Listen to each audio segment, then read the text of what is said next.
Why Tony Parker left, and the chance he will return. It was a tough decision for Tony, but the right one for his career. Tony Parker didn't want to leave the Spurs, and they didn't want him to leave, so why did he unexpectedly depart from the only NBA organization he ever knew? It's complicated, but ESPN's Michael C.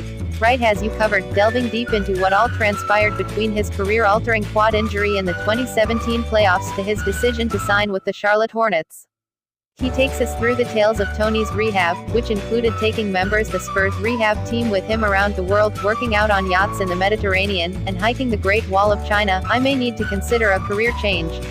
In pushed himself hard to return early to help his shorthanded Spurs team, a decision he admits may have stonewalled his season and forced him to make the decision to cede his starting position to Dejounte Murray, and in hindsight he may have waited longer to return in hopes of showing the Spurs he still had more left in him than last season showed. I worked so hard to come back that it hurt me a little bit to not be able to show the Spurs I can still play, Parker says. I knew if I wanted to come back at the same level, I had to be patient and be out 10 or 11 months. But I wasn't ready to do that. That's why I rushed it. I'm not going to say it didn't hurt. Last year, I tried to come back fast, tried to do it for the Spurs and sacrificed my body to come back. Maybe now, I should have waited. After officially being passed in the rotation and being told he would be the third-string point guard this season, Tony knew that if he wanted to keep playing, it was time to move on.